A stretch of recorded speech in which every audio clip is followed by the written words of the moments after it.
Hello friends, जय जगन्नाथ। आज हूँ पवित्र रथयात्रा महाप्रभु दिन। आपण मानक समस्त को मो तरफ शुभेच्छा और अभिनंदन। आमे आज बाहरलु अनुगुल रथयात्रा देखा जावाकू। आपण मैंने देखिपे केते जोर से भिड़ लगी सबू पसरा पड़ी।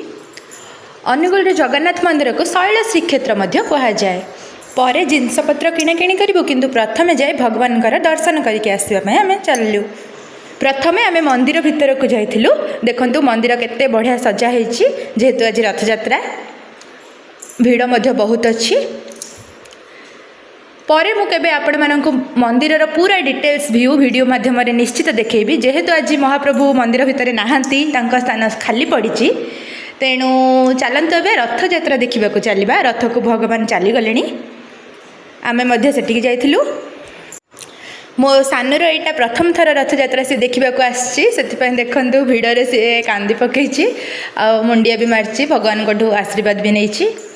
आमे आसवा आगु भगवान को निया हो सारा एवं कला घोड़ा धला घोड़ा सबू निया चलती रथ उपर को। आपण मैंने शुणी पार्थे घंटा घंटा ध्वनि पूरा बड़दाण्ड कंपी उठुची। आज आमे किछि समय एठी रही एही दृश्यर आनंद उपभोग करथिलु। तापर आमे बहुत समय जेहेतु रही पारिबुनु कौन पाइना सानू छोट पिला अच्छी से आमे रथ टणा पूर्वर ही घर को जीवाकू निष्पत्ति नहीं जाइलु। आज रथ टाणीबा आहरी प्रस्तुति जारी रही। आहरी मात्र लगुच घंटे 1.5 घंटा लग से आम अपेक्षा भी बेस समय करनथिलु।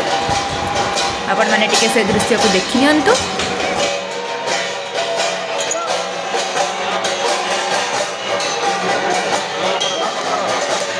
एठी महाप्रभुंकर प्रसादर मध्य व्यवस्था होता। भगवान का महाप्रसाद को किए बा हाथ छड़ा करि परिबो। सेथिपई आमे भाबिलु टिके टिके महाप्रसाद खाइकी चल जीवो। सानु मध्य खाइतला तापरे सर्बत्र व्यवस्था मध्य होता। सेठी सर्बत पीकी आसीथिलु आमे घर को। आउ जेहेतु आज रथयात्राटा तो भेज आइटम ही हम पनीर तरकारी आउ छतु तरकारी टिके करिकी मु खाइबा को दे देथिली। मोर वीडियो जदि भल लगता है तो लाइक और शेयर निश्चय करेंगे। रही नमस्कार, जय जगन्नाथ।